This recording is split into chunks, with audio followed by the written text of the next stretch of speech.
the most important lesson that I have learned is really know your audience. You need to really understand your audience, what they want, because oftentimes the content executives make a mistake of programming for themselves rather than the audience. And I actually went through the exact same mistake when I first started, because I believed what I like is what audience like. So I think that's like the number one rule, really trying to understand the audience. That is number one. And as an individual, for me, I don't think it's only in Asia. I think globally, building a relationship is really important. But trying to develop a relationship for the sake of relationship never lands well. You can never utilize the relationship. You build a relationship through great work, and you build a relationship not only to get what you need, but also to be able to say no.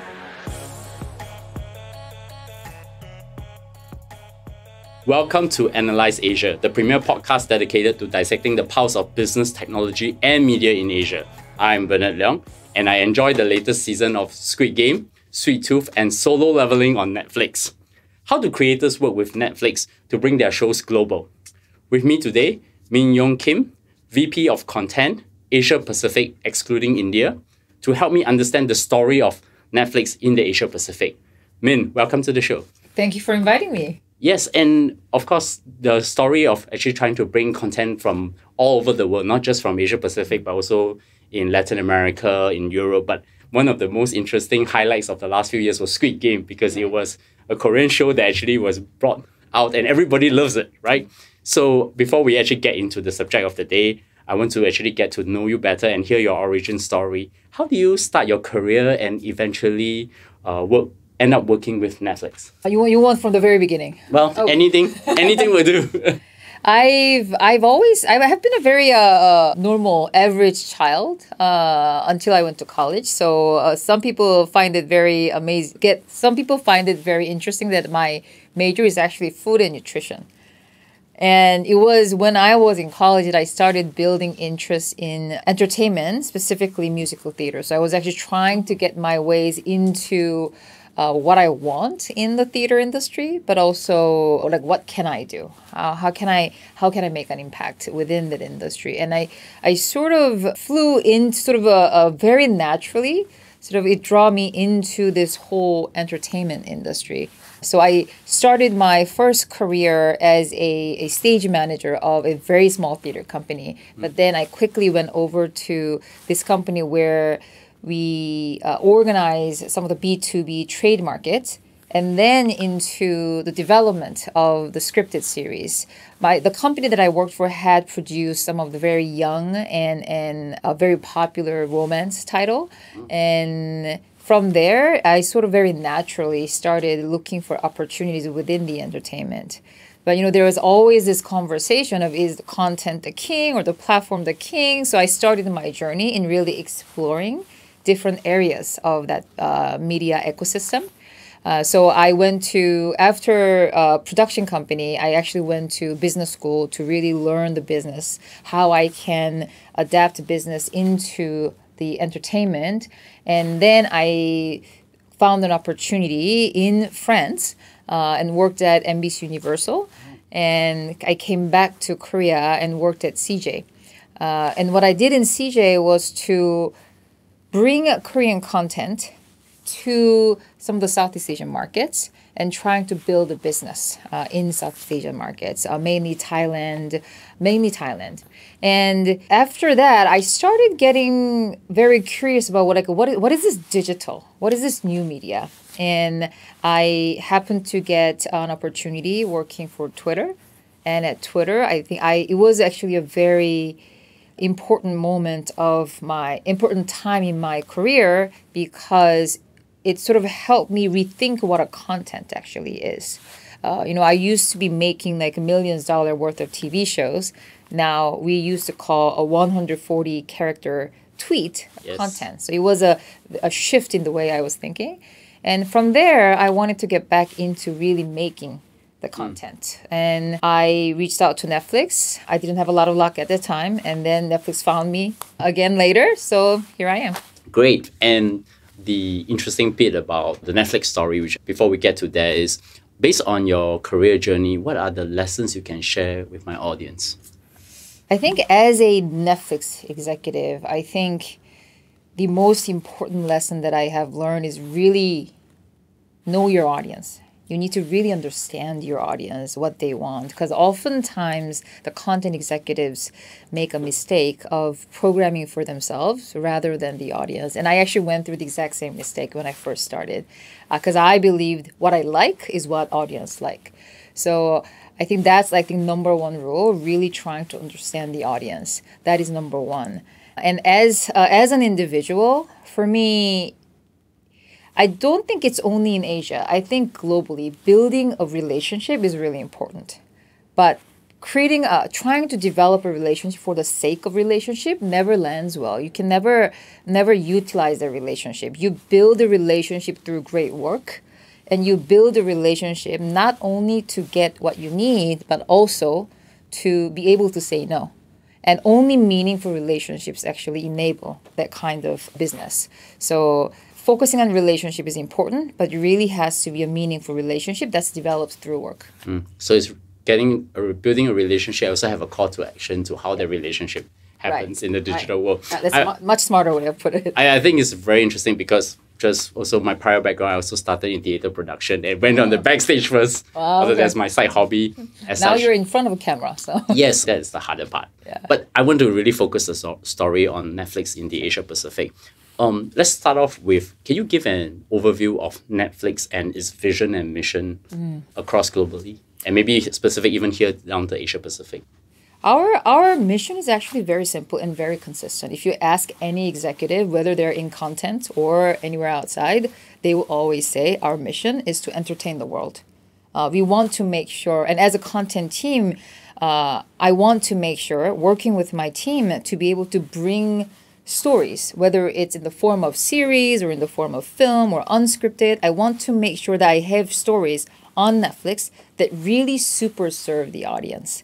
And APAC as a region, it's one of the most diverse region. What people like in Korea, what people like in Japan, Thailand, it's all very different. So we really need to figure out how to create authentic story and how to be able to find the commonality of those emotions that actually people worldwide will actually sort of be moved by. So how did Netflix started initially in the Asia Pacific regions? What are the early days like, given that you're part of the team that helped to set this up? Yeah, if I recall, I joined Netflix 2016 November, and I was the first content hire to be based out of APAC. And at that time, Japan was very separate. We were sort of trying to build Japan with a very heavily dedicated team. So outside of Japan, I was the first content hire to be based out of Asia. And it was interesting because I know that initially, the company really wanted to bring me to LA. There was a strong belief at that time that all the content team needs to be together. And LA is actually sort of the hub of a lot of high quality premium content.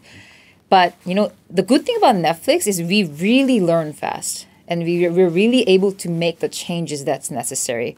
So compared to when I first got the offer, when I got first approached by our talent team asking me if I want to join, and then when I actually got the offer, and then when I actually joined, the strategy has already shifted a little bit to realize, we need people in the region to be able to really communicate with the audience and really understand our members and to really be able to bring the stories that's created by the creators on ground.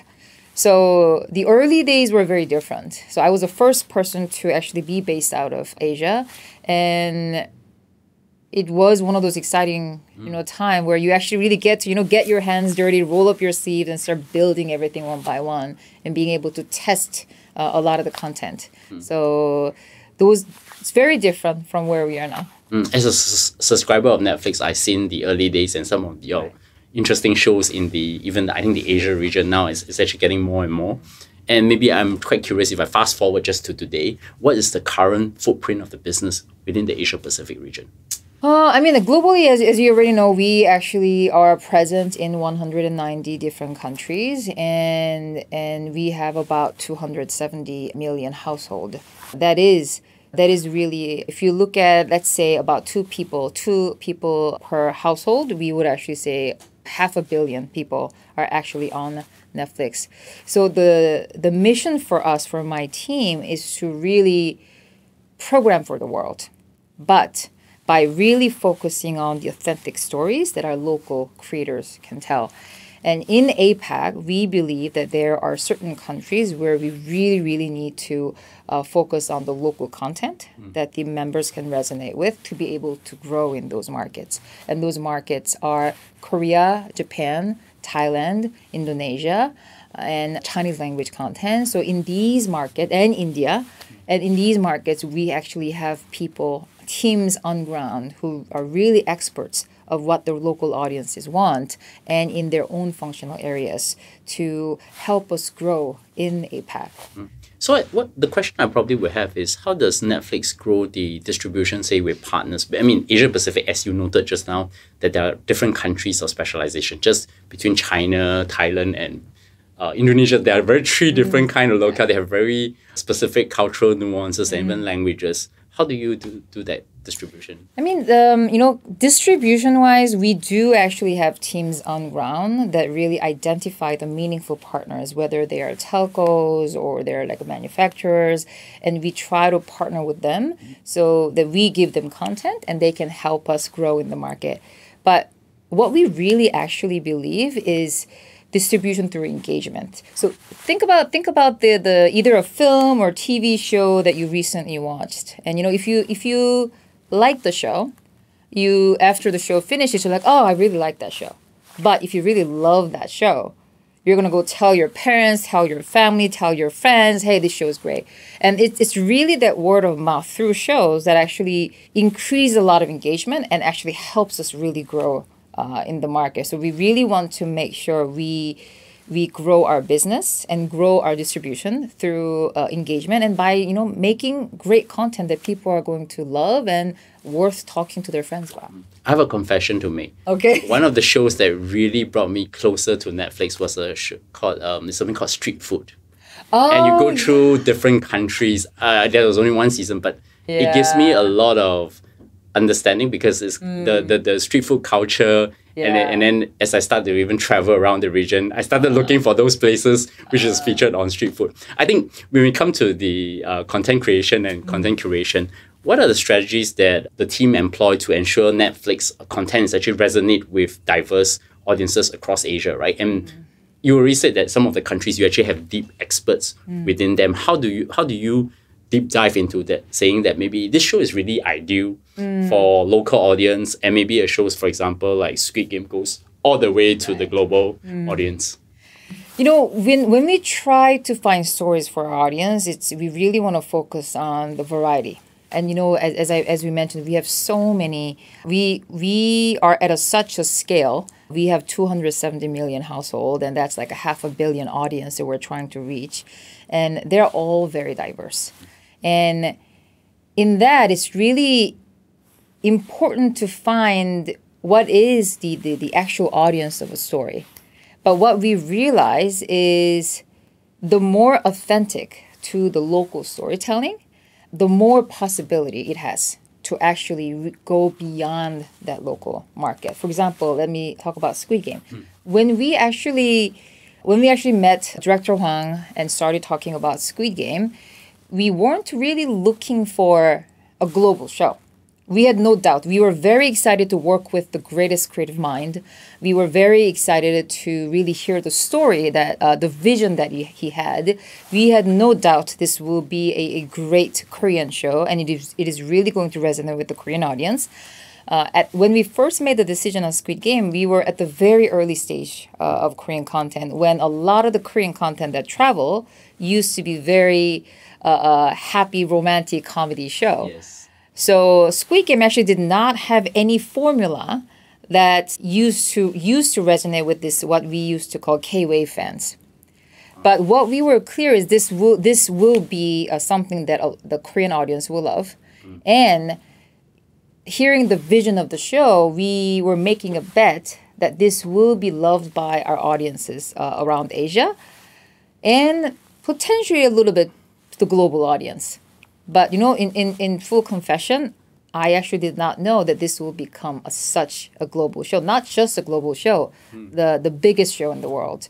And what you can see there is the story itself is really authentic to Korea. The lives of the Koreans and the value that a lot of the Koreans have.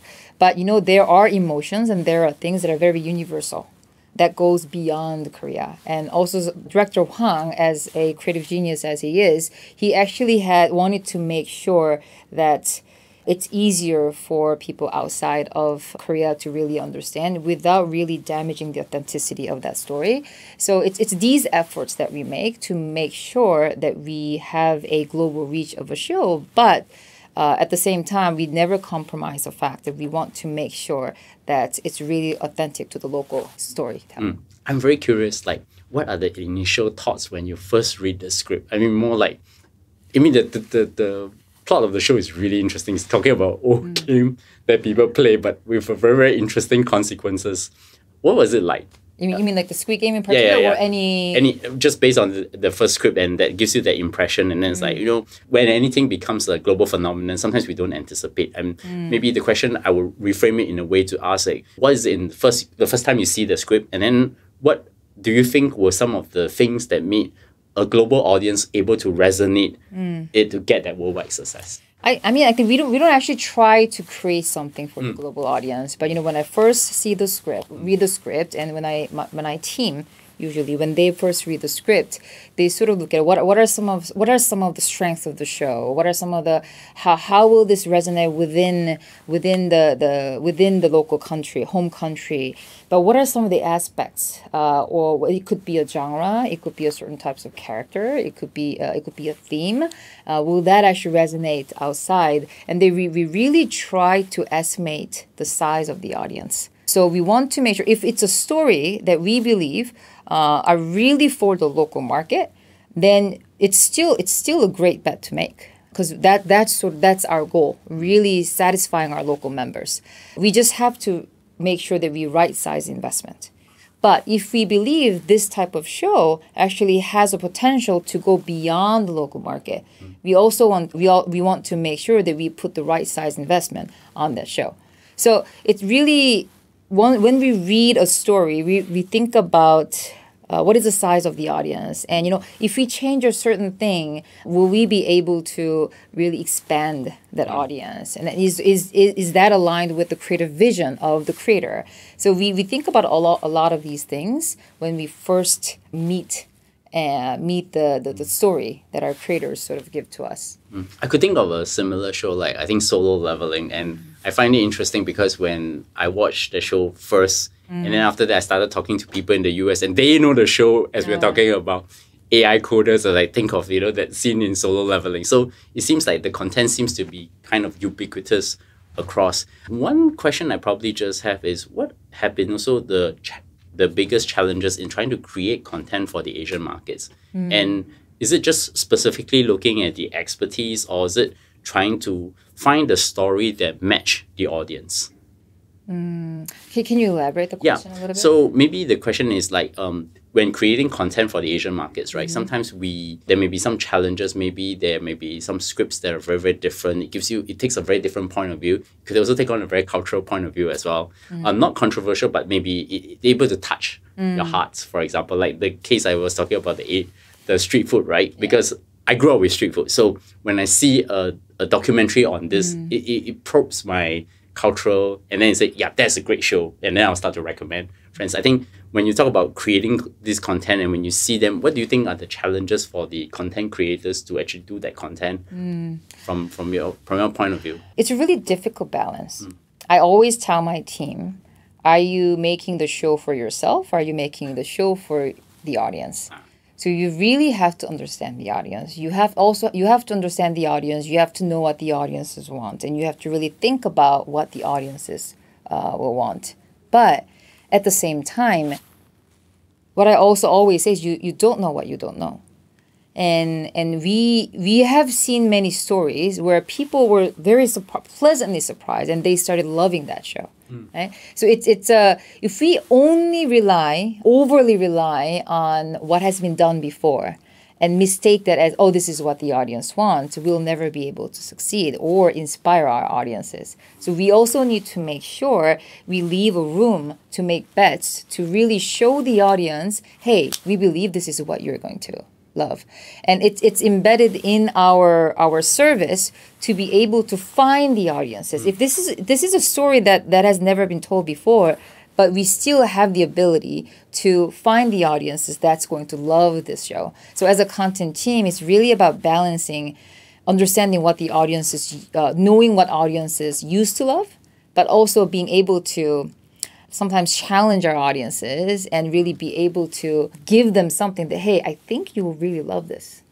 And that's a difficult balance for us in not only in APAC, but globally. Yeah. Given that delicate balance, how important is cultural adaptation and localization in the content creation process then? Oh, it's, as I mentioned, as we constantly say, the local authenticity is very important. And when we talk about local authenticity, it's the culture and the life that those people live that is really in that story.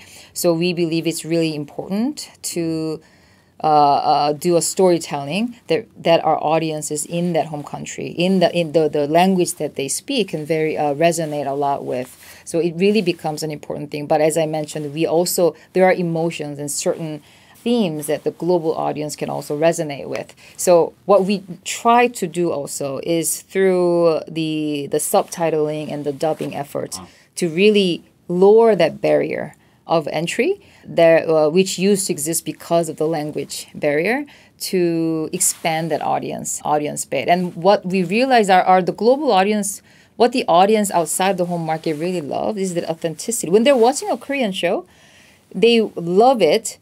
They love the story of it, but they also love the fact that it is a Korean show. I think if it was a Korean show that pretend to be, let's say, a Hollywood show, I think people will prefer to watch a show from Hollywood. So that local authenticity is really important, and that cultural adaptation is very important in finding that authentic story. I find Netflix has also conditioned me not to listen to the translated versions and just watch the original version with the English subtitles or even Mandarin subtitles, because you want to feel the authenticity of that culture. Because if you don't take it, then it doesn't feel right for some reason, even if it's translated in English. I don't know, but that conditioning has sort of happened. Yeah, I think it depends. It really depends on the story and the genre, and actually it depends on which country. In our markets like Thailand, our Thai audience really love to watch different types. Thailand is one of the countries where audiences are very much open to so many different types of storytelling from all over the world. But they really love watching it through dubs. Right? There are other markets like Korea. Our Korean audiences mainly watch Korean shows, but they're also open to great storytelling. But when they do, they want to watch that with a subtitle. And I think it really depends on the market, the culture, the audience sort of taste. So we do see some of consistency within the market, but it really depends on each member. You mentioned just now that the importance of building relationships. And I think building relationships with local creators are important. Right. How do you approach these relationships, and what role do they play in the content development process? And that's why we have been really focusing on building a strong team in each of these markets so that they can actually communicate with the local creators in their own language, but in their own culture, and really also that the proximity of being able to be thought partner to each other almost every day.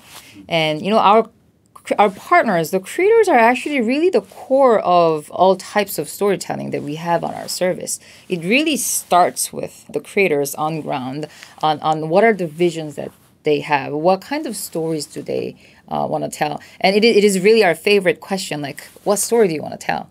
And really understanding the vision of the show and making sure us as their thought partners trying to figure out what are they really great at. And it is our job to make sure whether the vision that they have, the stories they want to tell, will really have an audience on our service. And like, what is the size of that audience look like? So it is our job, on our executives' job, to really be able to figure that out. But it all starts with the vision that our creators have. So that relationship, I would say, is really key in telling great stories and having great and entertaining the world, and being able to really grow not only in APAC but all over the world. Can you elaborate on the concept of green light rigor at Netflix? I think, how do you decide which projects to greenlight, especially in such a diverse and market for Asia?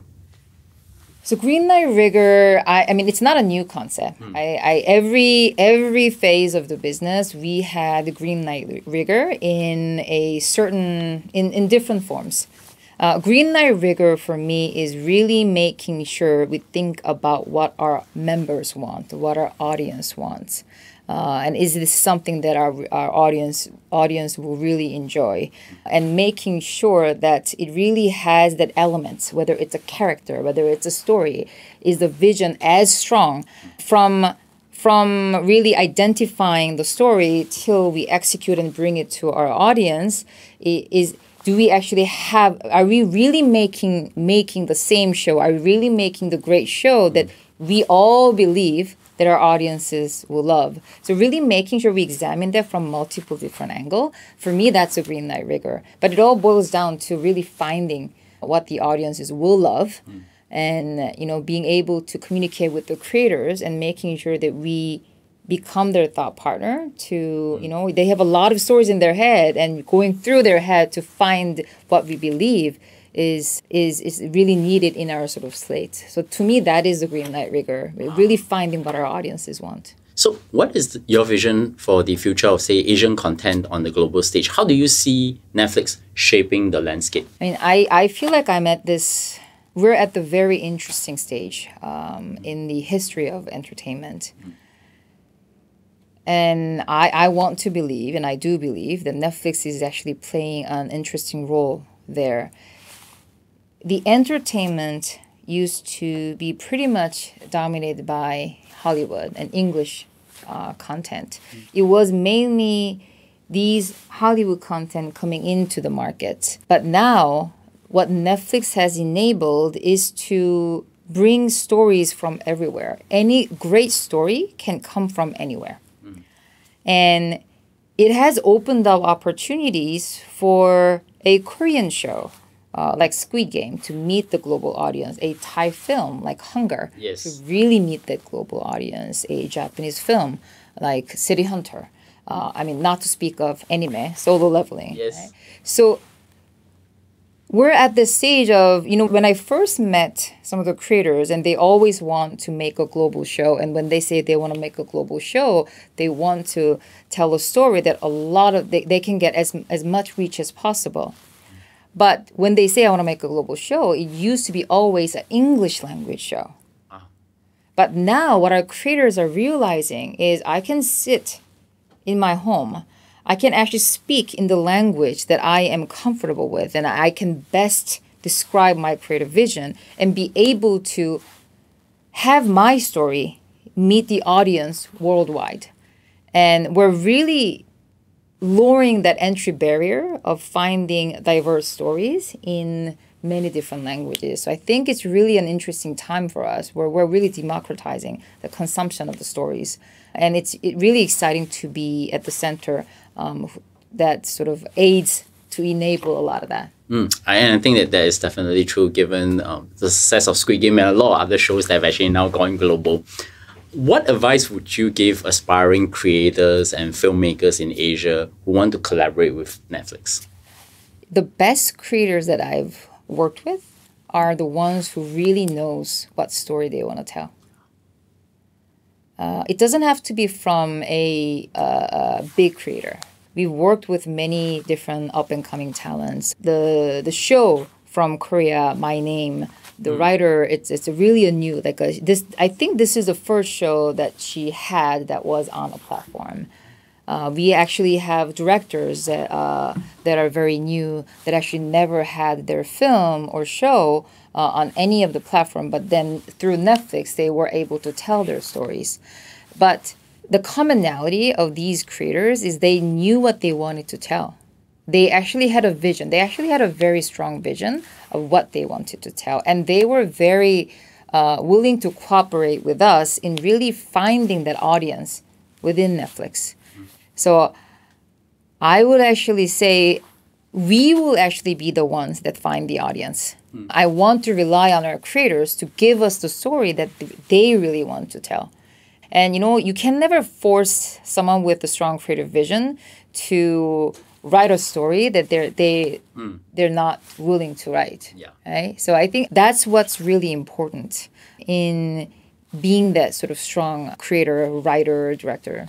How do you currently navigate the rapidly evolving streaming landscape? I think what are the trends you now see in the Asian content market? The strength of Netflix, I feel, is the ability to focus and not be distracted. I am not saying this in dismissing the competition or dismissing the change in the audience taste or the trend, but I think it's really important to really have our own principle and the philosophy in how we want to work and what our mission actually is, and be able to really focus on that. And so far, staying focused on our strategy of really entertaining the world, finding stories that are very locally authentic, that resonate with our local audience, but has the potential to really grow the audience outside of the home market. And that actually has worked really well for us. And we are traditional way of consuming entertainment. Series was one thing, the film was another thing. But now that barrier is sort of has become very fluid. Right? There's a lot more flexibility in the types of content people want to watch. So for us, it's really important to really look at what they are. And we've really started with the series. Now we've sort of expanded to film. Now in some of the markets where we believe the business is ready, we are actually really getting in aggressively into the unscripted. And as you may already know, we also have a game on our service as well. So it's really figuring out what the audiences want and really focusing on our strategy. For me, that's the only way for me that I know on how to help the business grow and be able to satisfy the audience. My traditional closing question then, what does great look like for Netflix in the Asia Pacific region, specifically to your area of interest? As a content executive, I also think we do need, for every entertainment industry to be very independent and sustainable. Build that sustainability, you need a certain level of scale. And when I look at Asia, all of our markets are very different, but we have so many talents in each of these markets. We have these post-experts in Thailand.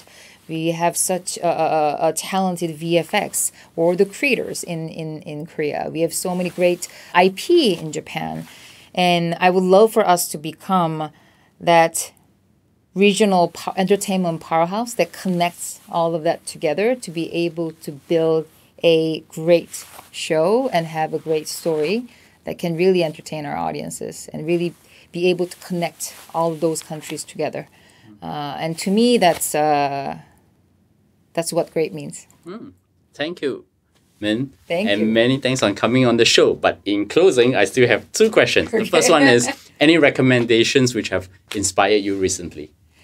I get inspired by those who actually really get out of their comfort zone and try to push the boundaries and really create something that has never been there before. And we're trying to find those areas in our unscripted. So in Japan, we have a show coming. It's called The Boyfriend, which is like one of a kind, the first dating show in Japan where they talk about same gender love.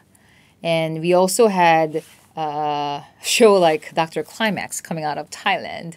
I will not spoil it. I'm very curious to see the audience reaction of Dr. Climax. We also had a show like Chicken Nugget in Korea before, something that people didn't really think of, like whether it was possible. It was based on a webtoon, and people had doubts whether it was possible to turn it into live action, and we actually tried it.